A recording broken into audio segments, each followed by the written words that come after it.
शांति का संदेश। कहानी एक छोटे से गांव की है जिसका नाम था सुकूनपुर। सुकूनपुर एक हरे भरे गांव के रूप में प्रसिद्ध था, जहां के लोग अपनी सादगी और मिलनसारता के लिए जाने जाते थे।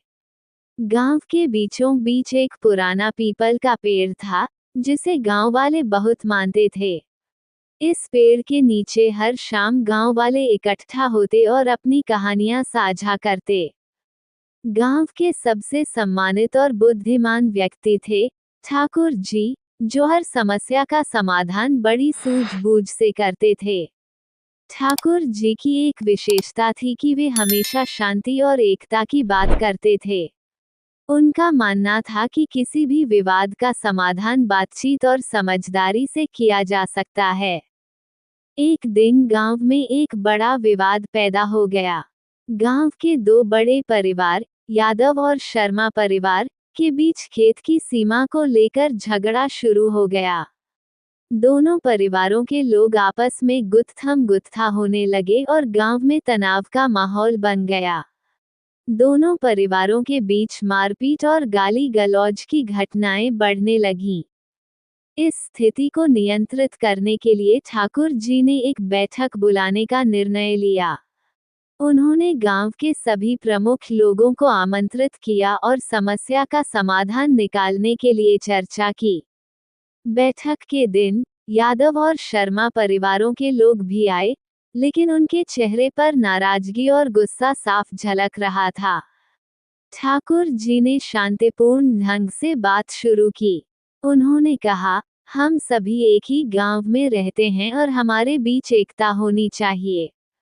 झगड़ा करने से हम केवल एक दूसरे का नुकसान करेंगे। हमें इस विवाद को समझदारी और सहानुभूति से सुलझाना होगा। ठाकुर जी ने फिर दोनों परिवारों के लोगों को एक एक करके अपनी बात रखने का अवसर दिया। यादव परिवार ने कहा कि उन्हें खेत की सीमा में अनाधिकृत रूप से हस्तक्षेप किया गया है, जबकि शर्मा परिवार ने जवाब दिया कि यह भूमि वर्षों से उनके कब्जे में है। दोनों परिवारों के तर्कों में कोई हल नहीं निकल रहा था और विवाद बढ़ता ही जा रहा था। फिर ठाकुर जी ने एक प्रस्ताव रखा। उन्होंने कहा, हम क्यों न एक मध्यस्थ नियुक्त करें जो इस समस्या का निष्पक्ष समाधान कर सके। यदि हम सब मिलकर काम करें, तो हम इस विवाद को शांति से सुलझा सकते हैं। ठाकुर जी ने गांव के सबसे समझदार और निष्पक्ष व्यक्ति, रामू चाचा, को इस विवाद का मध्यस्थ नियुक्त करने का सुझाव दिया।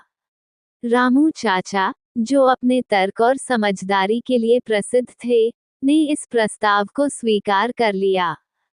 रामू चाचा ने दोनों परिवारों से मिलकर जमीन की माप जोख की और सभी दस्तावेजों की जांच की।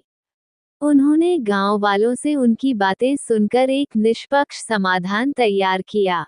उनके समाधान के अनुसार भूमि की सीमा का पुनर्निर्धारण किया गया और दोनों परिवारों को एक समान लाभ देने की व्यवस्था की गई। रामू चाचा ने अपने समाधान को स्पष्ट और संक्षेप में प्रस्तुत किया। यादव और शर्मा परिवारों ने उसकी निष्पक्षता और समझदारी को मान्यता दी और समाधान को स्वीकार कर लिया। इस तरह एक विवाद जिसका समाधान असंभव लग रहा था, बातचीत और समझदारी से सुलझ गया। ठाकुर जी ने यादव और शर्मा परिवारों को उनके सहयोग और समझदारी के लिए सराहा।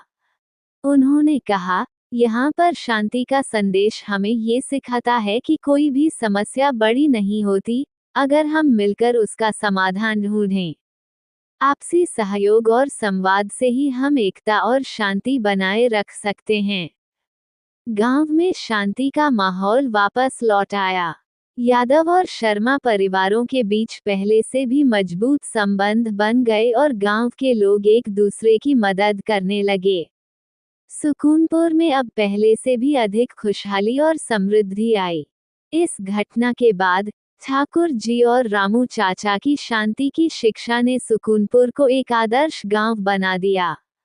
लोग अब हर समस्या को मिलकर सुलझाने का प्रयास करते और एकता और शांति के प्रतीक बन गए। सुकूनपुर की यह कहानी हमें सिखाती है कि संवाद और समझदारी से हम किसी भी विवाद को सुलझा सकते हैं।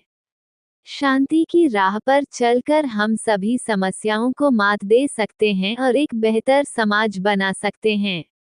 इस प्रकार ठाकुर जी और रामू चाचा की शिक्षा ने एक छोटे से गांव को बड़ा संदेश दिया, जिसे गांव के लोग हमेशा याद रखेंगे। इस तरह और कहानी देखना चाहते तो चैनल को सब्सक्राइब करें, लाइक करें